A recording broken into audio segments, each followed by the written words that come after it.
مسؤولين كترسان maamulka magaalada Baardheere ayaa ka qayb galay kulan lagaga hadlayay sidii kor loogu qaadi lahaa tacliinta isla markaana dhul ay degto loogu heli lahaa jaamacadda Green Hope ee magaalada Baardheere.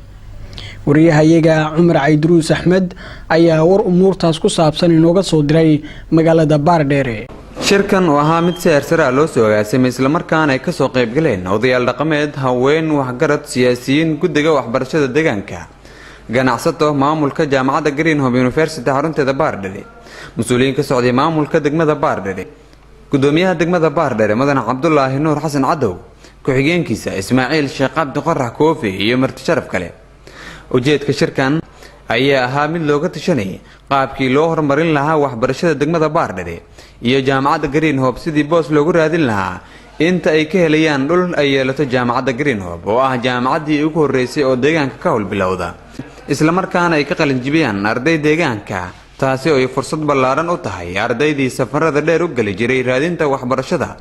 gobolada dalka iyo sidoo kale wadamada dariska. dood dheer kadib inta uu socday shirka ayaa ganacsatada iyo dhammaan ka soo qaybgalayaasha waxa ay ballan qaadeen inay ka qayb qaadan doonaan sar u qaadida jaamacadda Green Hope maadaama ay tahay jaamacad ay u baahan yihiin dadka reer Baardheere ayna ilaashadaan oo ay ka faa'iideystaan. dhanka kale mas'uuliyiinta maamulka degmada Baardheere ayaa ballan qaaday dhankooda in jaamacadda ay siin doonaan guri ay sii degnaato inta ay ka helayaan dhul rasmi ah. ugu horeyn waxaa goobta ka hadlay guddiga loo xil saaray ka shaqaynta horumarinta jaamacadda guddiga boorka oo goobta ka sheegay in ay muhiim tahay in ay bulshada iskaashadaan. waxa weeye waa laga hadlayo aad baan ugu mahadcelinaynaa maamulka haddii uu na siiyey guri aad baan ugu mahadcelinaynaa. anigu waxaan ka mid ahay ardayda jaamacadda dhigato guddiga boorka na waan ka mid ahay jaamacadda na waan ka mid ahay aad baan ugu mahadcelinaynaa. waan ka codsannay horeyna ooga codsannay ayagana haddana waa inoo ballan qaadeen haddana waa ka wada codsannay annagoo wada jirno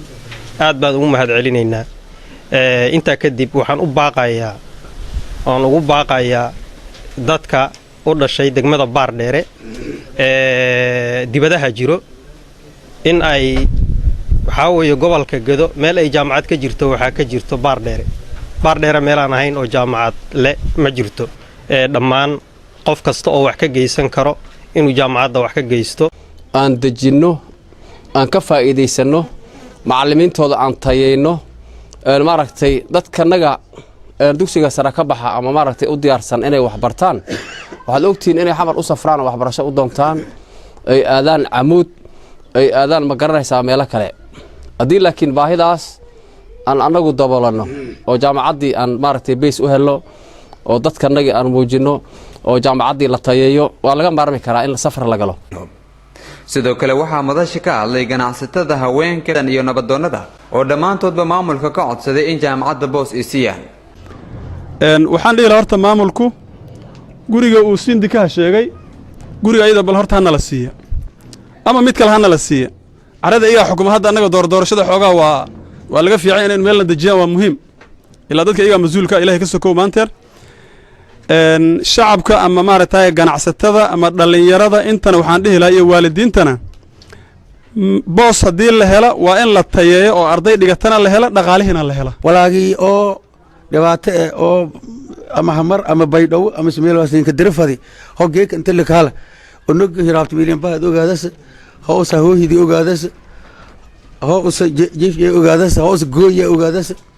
laakiin onog baydhow roos hamar waladka ogta ilaahay uma jirooba ma jirne aaja dhika iskoolkan jira saaso haalay dunyada ka dhamaadas markitan usoo walban hayn laakiin kuwaasi meel jaadanka ama meel leeysan fidhi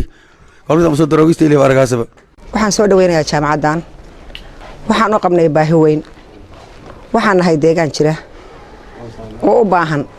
waxbarasho tayo leh. horta lamarka koobaad caruurteenna waxaa la bixinaya markaad dirayso qarash. labo waxaad la rabtaa deegaan ay caruurtii wax ka bartaan ama ay ku degaan joogaan ku nastaan. saddex lacagtii aad u diri lahayd iyo qarashkoodii intaba haddii ay ku baaqato oo aad heshay deegaankaadii dhexdiisa jaamacad ah ku taallo horta waa inaan gacan bira ku qabsanaa jaamacaddaas. ugu dambeyntii waxaa madasha ka hadlay mas-uuliyiinta maamulka degmada Baardheere gudoomiye ku-xigeenka degmada Ismaaciil Sheekh Cabdi Qorax Koofi waxaana shirka soo xiray gudoomiyaha degmada Baardheere Mudane Cabdullaahi Nuur Xasan Cadow oo ka aqbalay codsiga bulshada isla markaana ballan qaaday in jaamacadda Greenhope ay heli doonto guri ay sii degnaato inta ay ka helayaan boos rasmi ah maamulka degmada Baardheere ayaa sidoo kale diyaar u ah ka qayb qaadashada sare u qaadida waxbarashada deegaanka iyo sidoo kale jaamacadda Greenhope deegaanka aad buu u ballaaran yahay sida loo sheegay dhulka dawladda dhulal badan baa jiro dhulal jaaliyadaha ay ugu talagaleen jaamacad degmada ay yeelan doontana way jiraan marka annaga ka maamul ahaan waxaan soo dhaweynaynaa dhul ay ku sii meel gaarto jaamacadda in la siiyo waan soo dhaweynaynaa